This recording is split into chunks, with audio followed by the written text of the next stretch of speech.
Life expectancy is 83. If you're a woman, it's 85 to 87. Somewhere between 0 and 80s, you're on that number line somewhere. Think about it. If you're 35, you've got like 50 years left in this world. If you're 40, you've got 45 years left in this world. And sometimes we can get to thinking, yeah, well, I kind of blew it early on, so I'm stuck with where I am. I'm stuck with my life. I'm stuck with what I'm doing, and I'm stuck with my station. That is absolutely not true. Let me tell you, when I came out here and launched DR.PHIL 18 years ago, I was already 50 years old and started an entirely new career. It was my third career since I had gotten my doctorate. And I had a career before that. So this is like really the fourth major thing I've done in my life. And it's the thing I've done for the longest period of time. So listen, don't be telling me that, yeah, it's too late. I blew it early on. I lost this game in the early innings. No, you didn't. There's 9 innings in this game, and so you can always rally and come back. Now, how do you do that? Well, when I say life script, I mean I want you to think about what you would really like for the rest of your life to look like. And remember, I told you the difference between a dream and a goal is a timeline and accountability. We talked about that. So you already know there is a way to get from where you are to where you want to go. We do not jump buildings in a single bound. We aren't supermen. We aren't superwomen. We have to take it floor by floor by floor, but that's okay.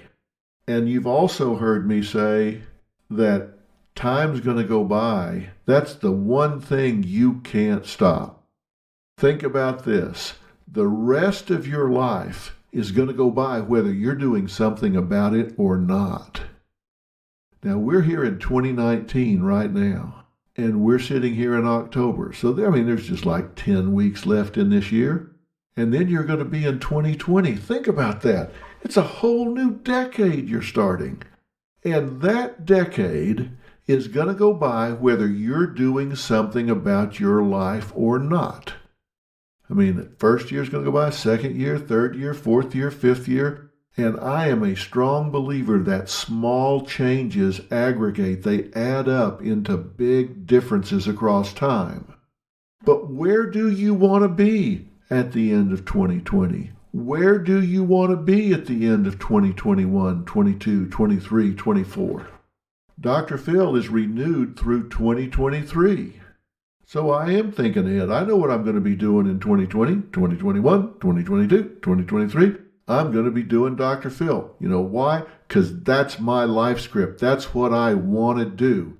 I think it's the highest and best use of television. I think it's the highest and best use of my skill set. So I chose to make that commitment. That's what I want to do. I want to star in my own life. I want to star on my own TV show, and I want to do it until at least 2023. And maybe I'll go beyond that. I don't know. But what about you? What is your life script? If you don't like what you're doing right now, or maybe you like it but you don't love it, maybe it fills some of the squares on your sheet of paper, but not all of them. Maybe you want to do what you do better, but maybe you want to add to it. Some people are really lucky in that their vocation, what they get paid for, and their avocation, what they do for fun, happen to be the same thing. That's true for me. My vocation and my avocation are the same thing. I love what I do. That means I love getting up and going to work every day. Now, that doesn't mean every single day. Sometimes I wake up and think, oh my God, I gotta go down there again and do this, and I'm tired and I don't feel like it and I don't want to go. But that's rare. Most of the time, I feel pretty good. But I go even when I don't. I've gone down there and shot when I had the flu. I've gone there and shot when I had 6 broken ribs. I've gone down there and shot when I'd have been a lot better off doing something else. But most days, I'm enthused about it. It's just like doing this podcast right now. I'm enthused about it because I want you to hear what I have to say. I want you to use it. And the way to do that is to sit down and figure out, what's my life script?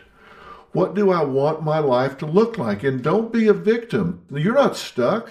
One of the things you've got to do to make that happen is you've got to start by doing an autopsy. That's grim sounding, isn't it? You've got to do an autopsy on your life up till now. Let's assume that your life is not everything you want it to be. Let's assume it's not where you want it to be socially, emotionally, romantically, financially, spiritually, health-wise, whatever. I don't know. I don't think I've ever met anybody that's 100 in every category. And some of you think your life sucks. In some categories, you think it's horrible. I don't know where you are on the continuum of 0 to 100. But let's say that you do an autopsy on your life up through today. And there are areas that aren't what you want them to be. I think it's worthwhile to do an autopsy and figure out why not. They do an autopsy, they bring a body in, put it on a slab and start taking it apart, figure out why it broke down, why it died, why it's not still alive, why it's not doing well in this world and instead is laying there dead. That's what I mean. I want you to do an autopsy on your life up to this point. Why are parts of it, everyone are, laying on the slab? Why is your career dead? Why is your marriage dead? Why are your hobbies and fun dead? Why are different aspects of your life dead? Do an autopsy on this, and here's what you're looking for. Of course, you're looking for the general why. If it's not the way you want it, why not? But the main thing you want to know, the real question you want to ask, is what role you have played in it not being where you want it to be. Have you been too passive? Maybe you've been too aggressive. Maybe you've been too pushy. Did you quit too soon? Did you make a bad choice or make a really bad decision? Did somebody hurt you along the way and you didn't take the steps to heal that pain and you let them have your power and cause you to shut down and withdraw from life? I don't know. But you know. You have just never really sat down and asked yourself, the parts of my life that haven't worked up until now, the parts of my life that aren't working now, why not and what role have I played in them not working until now? Have I been afraid to ask for what I want? Have I not believed in myself? Have I not spoken up for myself? That's what I want you to ask yourself right now. I'm going to give you some steps to follow in this. Now, the first step I want you to do is I want you to ask yourself what traits and characteristics you assign to yourself based on your history. Look, you've watched yourself. You know yourself better than anybody else. What are the traits and characteristics that you have assigned to yourself? And maybe some of those are really negative. I've told you how you form those. You form just like you form traits, characteristics, and concepts of anybody else.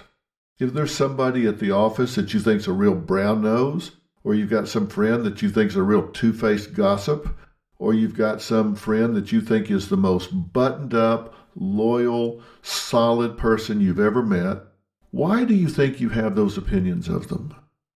Good or bad, you form those opinions based on your observations of them. And that's exactly how you have formed your self-concept, your self-esteem, your self-worth. You have watched yourself. Maybe you choke when it comes down to those big moments in your life. Then write that down. Just say, hell, I'm a choker. It comes down to time to ask for a raise, I choke. It comes time to ask that pretty girl for a date, I choke. It comes time to approach that guy that I've been wanting to go out with, and I just don't do it. And maybe you have positive attributes as well. You say, when it comes down to it, I don't have any quit in me. I hang in there. I know that about myself. But I don't do it in certain areas of my life. I do it at work, but I don't do it in my social life. I do it with my friends, but I don't do it with my kids.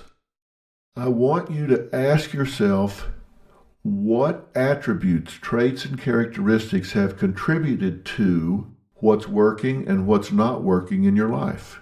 So do the autopsy. What's working and what's not working in your life? I'll give you an example. Because everything that I'm telling you now, I did today. I wanted to review it. I did today. Freedom's here recording this for me, and you can check me right here. I've got it all written down. Do I not? Yes. Yes, I do. And I wanted to sit down and say, okay, what are the things that I assign as attributes? What about my life is working and not working, and why do I think that's true? One of the things that's not working is work. I probably work too much. For example, right now it's 8 o'clock on a Sunday night. I could be in the recliner in the den with my feet up watching Sunday night football, but I'm not. I'm back here doing this because I'm very excited about it. And Robin's upstairs doing something that she's probably excited about, but I realize that I probably work too much. So if I do an autopsy on my life, that thing I say a lot, it keeps haunting me in the back of my head. I've never met a man on his deathbed that said, I wished I'd spent more time at the office.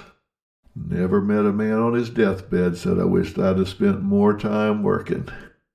But like I said earlier, for me, my vocation and my avocation are the same thing. I get a lot of currency from this. I love what I do, but I need to do a better job of balancing that. So if I'm writing out my life script, I need to spend more time not working. I have the ability to travel the world, but I don't do it very much. I need to do that. I have the ability to see different places and different things, and I want to do that while I can. I don't want to wait till I'm too old. They got to drag me up there in a gunny sack or something and say, here, look out the hole in the gunny sack, see what's out there. I want to do it when I can do it.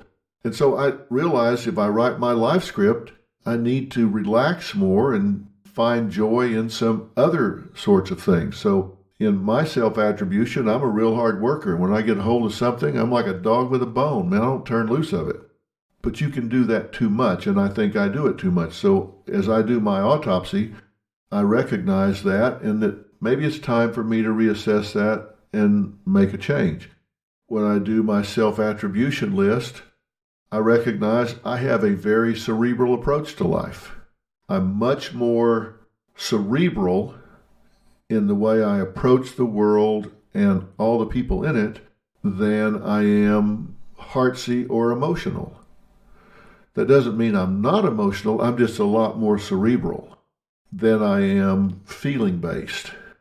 Robin, sometimes something really great will happen, and I have a great sense of satisfaction inside, but I don't necessarily show it outside. And she'll say, come on, give me something. Give me a happy dance. Jump up and down. Do me a 360. Do something.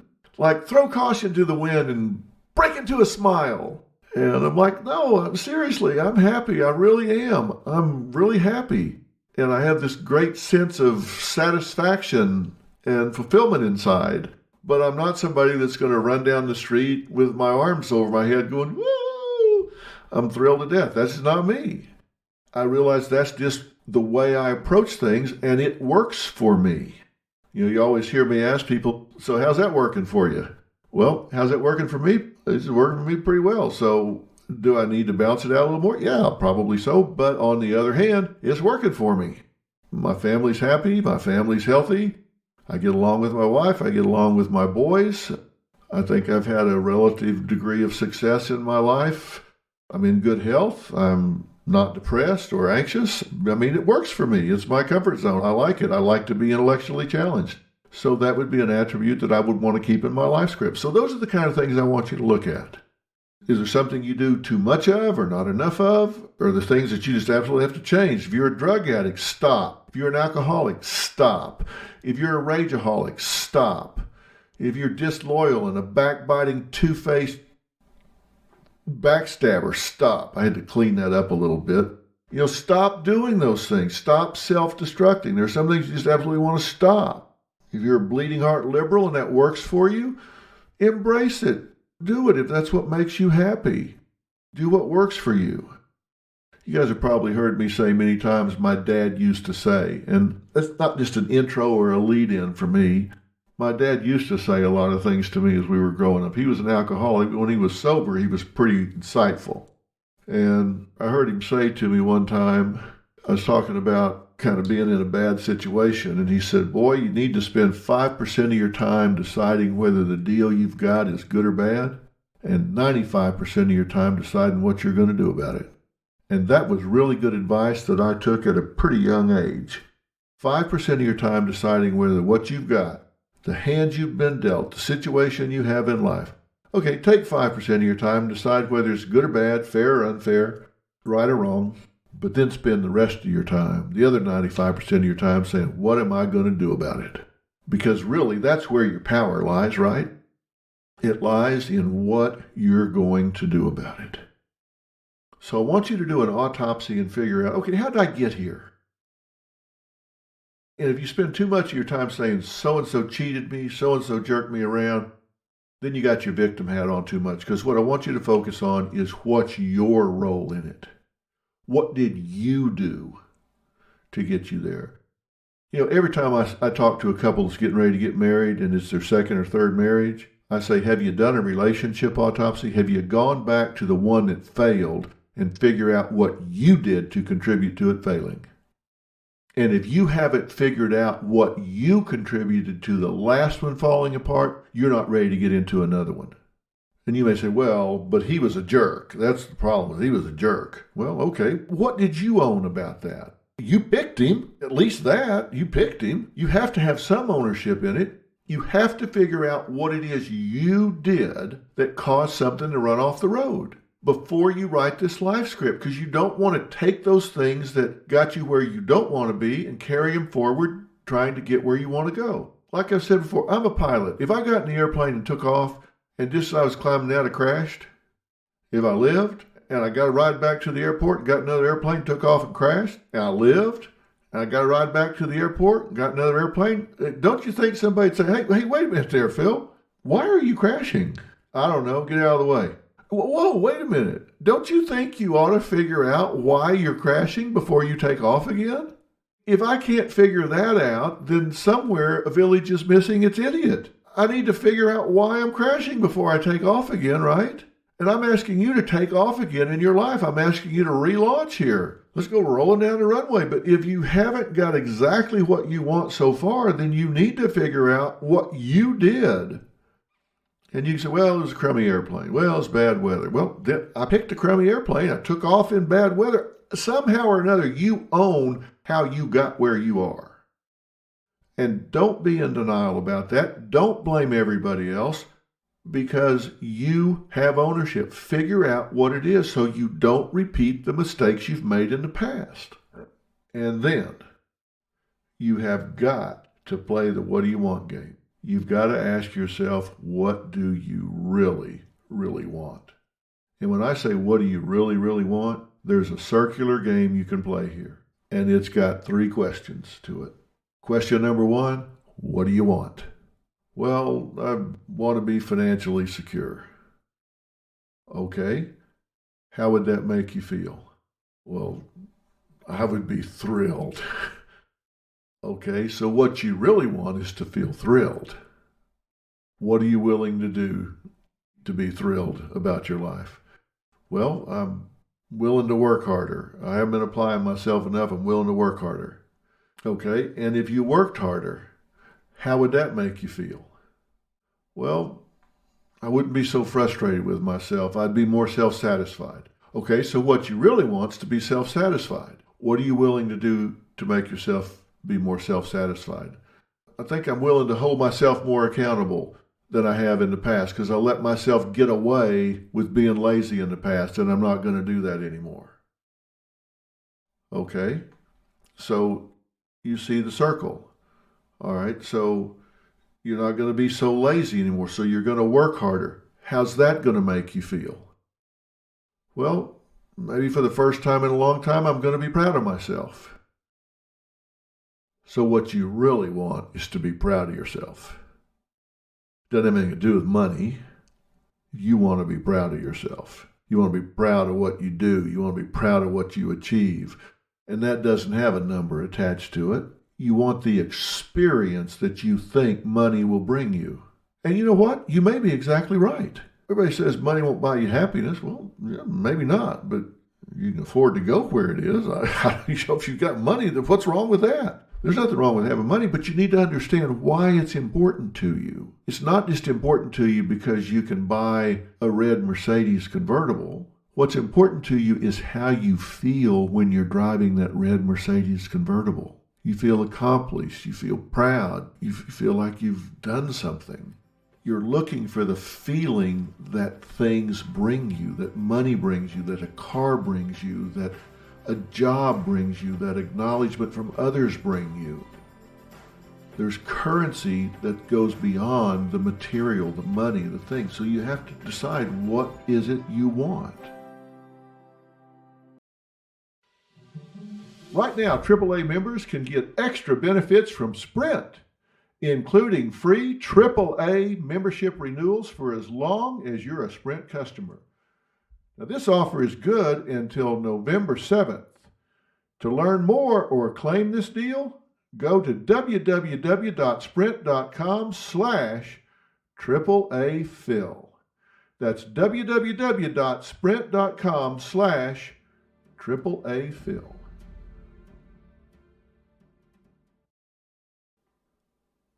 Maybe you grew up like me, and that means washing your face with plain old soap and lots of hot water. Well, when I met my wife Robin, you can bet all that changed. If your skin feels sensitive, the reason might be the way you wash your face. And I should know because I got a really big face. That's why Robin just created her new TLC Tender Loving Cleanser. It's a super gentle foaming cleanser for sensitive skin like yours and, well, like mine. It's mild enough to use twice a day, morning and night. Robin's new Tender Loving Cleanser soothes and hydrates your skin as it whisks off every speck of dirt and makeup. And yes, I wear makeup. Never thought I would, but it comes with a job. The natural extract of the aloe vera plant calms down inflammation to keep even sensitive skin comfortable while you cleanse. And here's a special tip for you from Robin. Use warm, never hot water when you wash your face to prevent your skin from getting irritated. So get some TLC for yourself now at robinmcgrawrevelation.com. And let me add a personal note here. There have been some scammers out there that are trying to rip off people by claiming they have Robin's products, and they don't. The products are really high quality, they're really good, and they're really popular. So naturally, anything that really works well, people try to rip off. And there are scammers out there, and here's how you can protect yourself. The only place you can get real Robin McGraw Revelation products is at robinmcgrawrevelation.com. So if you see some stupid article that says we're getting a divorce, or some stupid article that says my show is being canceled, when in fact it's renewed through 2023, that's a lie. Don't believe it. It leads you to some clicks that lead you to some products that they claim are Robin's. They are not. The only place you can get Robin's products are robinmcgrawrevelation.com. You do want to get them. They're great. Just be sure you get them from that one website, robinmcgrawrevelation.com. Thanks. Podswag is your one-stop shop for podcast merch like shirts, hoodies, mugs, accessories, and more. You get 30% off with code PHIL30. That's podswag.com/DR.PHIL and use code PHIL30. So, what have I said so far? I've said, if we're going to hit the reset button and relaunch, before you start off, before you roll down that runway, do an autopsy on where you've been. You run down this runway before and it didn't work out just exactly the way you wanted it to, so let's figure out why not. What have you done or not done that needs to change? What are your traits and characteristics? The good ones that you want to take with you and the bad ones you want to leave behind. Then what is your life script? What do you want the next 10, 20, or 30 years to look like and feel like? And to get that really dialed in, you've got to play the what do you want game. What do I want? How would it make me feel? And what am I willing to do to get there? And you just keep going around in that circle. and the only rule you have is don't repeat yourself.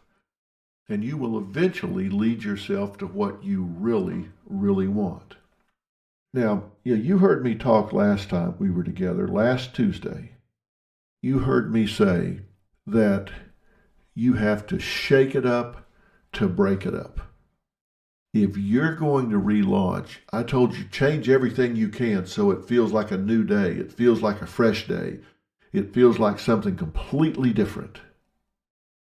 Now, I want to be very specific with how I want you to do that here. I want to be very, very specific about how I want you to do that here. Because when I say shake it up, I mean at every level. And most importantly, I want to talk about the people in your life. Anytime you write a script, there has to be players, right? You have to have players in your script. This is not going to be a one-man or a one-woman play, one-man or a one-woman movie. There's going to be other players in this. So let's talk about the players.